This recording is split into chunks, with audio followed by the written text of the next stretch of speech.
Welcome. This is the World News, and I'm Randolf Jamias to give you the stories here in News1. We start the news with President Hu Jintao, who met with Canadian Prime Minister Stephen Harper in Vladivostok on Sunday to discuss the strategic partnership between the two countries. The Chinese president put forward a 4-point proposal for the further development of strategic partnership between the two countries. For his part, Harper said establishing the Canada-China strategic partnership, signing a cooperative agreement on peaceful use of nuclear energy, accomplishing a study on the complementarity of the two economies, and finalizing the agreement on investment protection have injected great impetus into bilateral ties.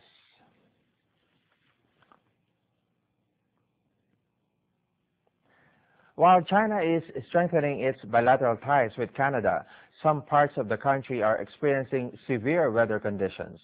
Continuous heavy rains in the past 2 days battered provinces in East, Central, and Northeast China, causing waterlogging in many areas, damaging houses and roads, disrupting traffic, and affecting life of local people. Last Saturday, rainstorm pelted Tanghe County in central China's Henan province. Susong County in East China's Anhui province was hit by a rainstorm, strong winds, and hailstorm. In Suihua City of Northeast China's Heilongjiang province, continuous heavy rains flooded streets in 1 hour. A 2-hour rainstorm flooded Shenzhou City in East China's Zhejiang province, with some districts covered by 30 centimeters deep of water. On receiving the report, local firefighters went to help the local residents. Some great news to the motorists affected by current fuel shortages. A Gazan taxi driver has taken a radical approach to combat fuel shortages in the Palestinian enclave. He has built the territory's first electric car from recycled materials. Let's head to the Gaza city and find out more. It draws plenty of curious stares that this vehicle is no toy, rather Gaza City's first ever electrically powered vehicle. The car's environmental credentials are impeccable. Not only does it run on electricity, it was also entirely crafted out of recycled materials. If you're after speed though, perhaps it's not your thing. The car can only go up to 19 kilometers an hour, while it takes around 5 hours to charge the battery. It's all the brainchild of taxi driver Monza Al-Kassas, who became increasingly frustrated by the sporadic fuel supplies in Gaza, a result of the Israeli blockade. I was waiting in petrol stations for long hours and days, and sometimes I did not get gasoline. The fuel crisis is an old crisis, and Palestine is not an oil producer. So I decided to think about a new alternative, to become self-reliant, and I made this electric car. The car took several months to build and cost the political science graduate €800. Not only is it environmentally sound, Monza has also made it accessible for all sectors of society. It is an alternative car, and a car with a new system. It's controlled through the hands, not by the legs, and it's possible for people with special needs and disabled people to use it. And he isn't finished there. Monza is also working on further inventions to help people with disabilities, including a TV remote control that can be operated by the user's tongue. Now for a lighter note. Drinking a bottle of wine on a steep sloping roof might not sound like the best idea, but one young designer is to market the idea for rooftop bars and cafes, and to the mayor of the high-rise of Vilnius says his city could start up a thriving open-air cafe scene. Dining with the birds. It's a very different perspective of life from this experimental rooftop cafe in downtown Vilnius, capital of Lithuania.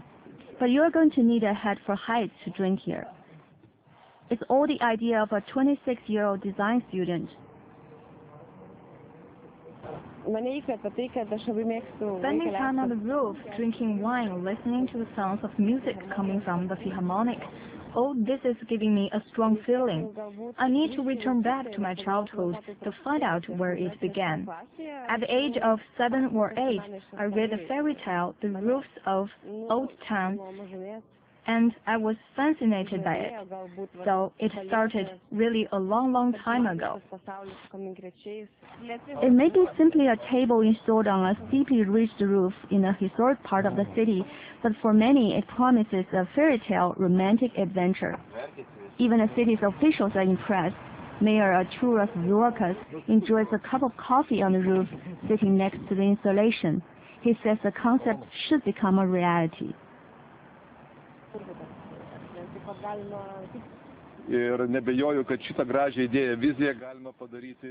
No doubt, this is a good idea for Vilnius. We will make it real possible for sure. Everyone would like to climb here, sit down, have a cup of coffee and feel different. Vilnius is an awesome place for creative people. The city welcomes the implementation of various ideas. The idea is proving to be popular among the cafe owners in the city. If you don't fear heights, it's for you. I think young people will be attracted by this. The concept was presented to general public at a reception with Lithuanian celebrities taking part. Annie Bunikait is beginning to think about applying for patent for her idea. The installation on the roof is made from plywood and plastic. It took her 2 weeks and about $250 to build the whole thing. CCTV. It's quite an experience. Some action at the peak of U.S. Open event. Novak Djokovic completed a weather-interrupted victory over fourth-seeded Spaniard David Ferrer on Sunday to return to the men's final at Flushing Meadows in his pursuit of a repeat U.S. Open title.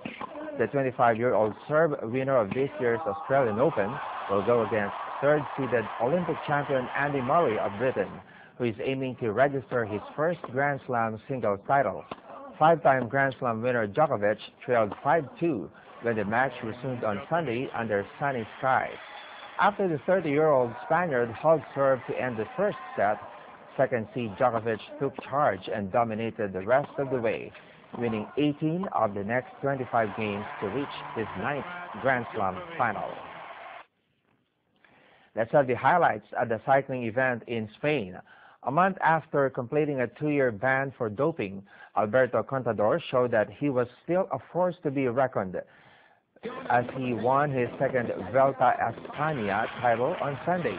The Saxo Bank Tinkoff rider claimed his 5th Grand Tour victory after he finished in the main pack in Sunday's largely ceremonial stage in Madrid, won in a bunch spirit by Germany's John Dakenkolb. Spanish riders scooped all 3 spots overall, with Alejandro Valverde second at 1 minute 1 second and Joaquin Rodriguez in third at 1 minute 37. Sunday's victory was Contador's first Grand Tour triumph since he completed a doping ban 4 weeks ago. And in golf, world number 1 Rory McIlroy continued his red-hot form when he cruised to his 3rd win in our starts with a 2-shot victory at the BMW Championship on Sunday that locked in the elite 30-man field for the Tour Championship. With a glittering leaderboard featuring 6 major winners and 4 players who have held the number 1 ranking packed into the top 10, McIlroy carded a 5-under 67 at Crooked Stick to collect his 4th PGA Tour win of the season. The Northern Irishman finished 20 under par and will head to the September 20 to 23 Tour Championship in Atlanta as the favorite walk away with a $10 million bonus that will go to the FedEx Cup points leader. More of exciting and relevant news coming to you only here from the World News. See you in a short while.